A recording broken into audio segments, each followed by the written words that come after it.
L'invité de Comment j'ai réussi, Yoni Buxbaum. Bonjour. Bonjour. Merci d'être avec nous. Vous êtes le fondateur de MDB Academy. C'est un programme de formation pour les marchands de biens. À qui ça s'adresse ?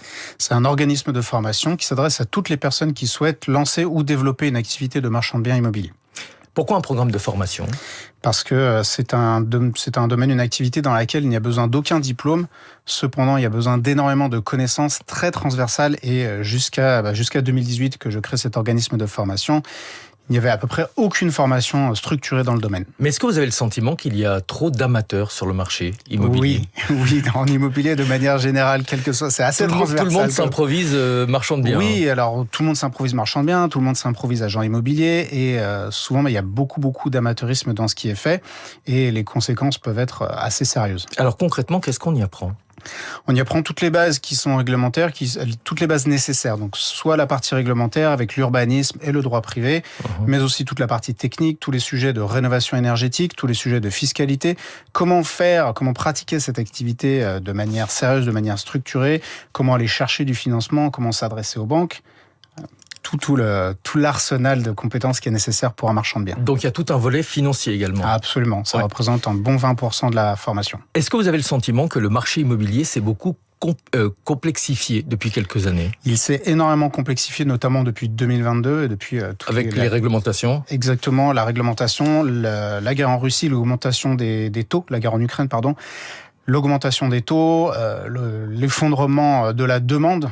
C'est-à-dire la compression de la demande par rapport à la hausse des taux. Et donc oui, le marché s'est complexifié, il est aujourd'hui très, très hétérogène. Quel est le profil des personnes qui suivent votre programme de formation ? Est-ce que ce sont des personnes qui travaillent déjà dans l'immobilier ou est-ce que ce sont des personnes en reconversion qui envisagent de se lancer ? Un peu les deux. On a soit des personnes qui sont déjà dans l'immobilier, donc soit des architectes, des agents immobiliers, on forme même des notaires parfois qui viennent à nos formations, on forme même des avocats, et une autre partie de personnes qui sont plutôt qui ont entre 30 et 45 ans et qui sont dans une dynamique de reconversion professionnelle, qui ont déjà investi dans l'immobilier, qui aujourd'hui dans le locatif notamment, et qui souhaitent développer cette activité plus sur une partie un peu plus structurée sur la partie marchand. À quoi ressemble cette formation ? Est-ce que c'est en ligne ? Est-ce que c'est en présentiel ? Là aussi, on a les deux formats. On a une formation en ligne pour les personnes qui sont très occupées et qui ont par exemple un travail ou un emploi ou même une entreprise. Donc là, c'est plusieurs dizaines d'heures de formation à distance avec de l'accompagnement également, mais aussi des formations en présentiel qu'on organise plusieurs fois par an et qui se déroulent à Lyon sur 4 jours. Je ne vais pas vous apprendre que le secteur immobilier est en crise. Est-ce que ça s'est traduit par une baisse des demandes pour travailler dans ce secteur ? Honnêtement, non. Par contre, on a vu que la demande, elle s'est beaucoup structurée. C'est-à-dire qu'avant, on avait beaucoup de demandes d'opportunistes avant 2022. Donc, beaucoup de personnes qui surfaient un petit peu sur la vague de l'immobilier, qui connaissaient des fortes hausses. Et aujourd'hui, on a des personnes qui ont une véritable intention de s'inscrire dans cette profession dans la durée et avec une intention d'apporter de la valeur au marché immobilier français. Mais est-ce que vous avez le sentiment que la crise aussi a permis de faire un peu le ménage ? Absolument, je trouve que c'est une bonne chose, quelles que soient les activités. Les personnes qui étaient opportunistes et qui ne faisaient pas que du bien au marché immobilier, aujourd'hui en sont sorties et ont laissé la place à des personnes qui, elles, ont une approche beaucoup plus professionnelle. Le sujet qui fâche, le DPE, le diagnostic de performance énergétique, un rapport a été remis au ministère du Logement pour faire un peu le ménage et éviter parfois des fraudes dans ce secteur. C'était nécessaire à votre avis ? Je ne sais pas, mais en tout cas, ce qui est nécessaire, c'est d'avoir une véritable vision de long terme. Et on a l'impression que nos responsables en manquent un petit peu. C'est-à-dire qu'on fait de la mesure un petit peu, on ajuste au fur et à mesure. Et même si l'intention est bonne, on a l'impression que les mesures qui sont mises en place pour pouvoir atteindre ces objectifs sont assez vagues. Ouais, et le DPE a été réformé. Plusieurs centaines de milliers de logements ne sont plus des passoires thermiques. Là encore, vous pensez que c'est une bonne décision ?